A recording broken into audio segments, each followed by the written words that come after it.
And now, moving right along is the number 9 best film of the year, and that is the newest James Bond entry, Skyfall. And this film was everything that Quantum of Solace wasn't, and that is a damn good thing, let me tell you. Daniel Craig, of course, returns as James Bond, and he is bringing a whole new iconic measure to the character that I never could have even imagined. This may very well be the most emotionally charged Bond film in several years, perhaps since GoldenEye. Now, I gotta say, I've seen every single one of them, and I honestly thought the Bond franchise was in jeopardy after Quantum of Solace, which was more of a letdown considering that Casino Royale was just such a tremendous film. Now, Sam Mendes, the director of this film, puts his vision of Bond back to where the character and the concept should be with a few new dynamics. What makes this movie so brilliant is the balance of the plot and the action. It meshes together flawlessly and stays within the context of each other. Now, also, in addition to Craig once again owning every scene as he does in with his natural commanding presence, Judi Dench, who's always done a great job of playing M, is brought into a whole new light and depth with this character. And being the fine actress she is, she handles it so delicately and with great emotion.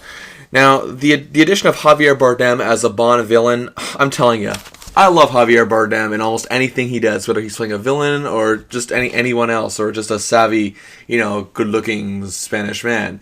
He really just adds so much charisma and personality to any character he plays that he is just such a great fit, and he has the emotion, and he has such great emotion to play off of the good versus evil storyline here, obviously. And it's not just as simplistic as good versus evil, obviously. Bond films stretch it a little more to that. I mean, yes, Bond is the good guy, the villain is the bad guy. I know it's simple as that, but it's just amazing. And I gotta tell you, he makes you pay attention, is what I'm trying to say here. He makes you pay attention, Bardem does, no matter how rattled you may be by his actions.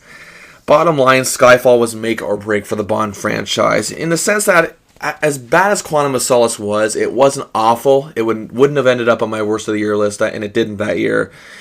It wasn't bad enough to leave a black mark on the franchise, which is a good thing, because I wanted to see another good Bond movie.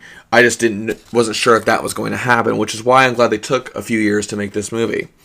I wanted to see Daniel Craig keep playing his character, and this film just goes with every which way with any range of emotions, from grim, exciting, dramatic, dark, unsettling, riveting, mind-blowing. It's all here. And while I had a positive feeling going into this film, I came out of it. I walked out completely fulfilled by what I had just seen, and I had a big smile on my face, raving about everything that had just unfolded before my eyes.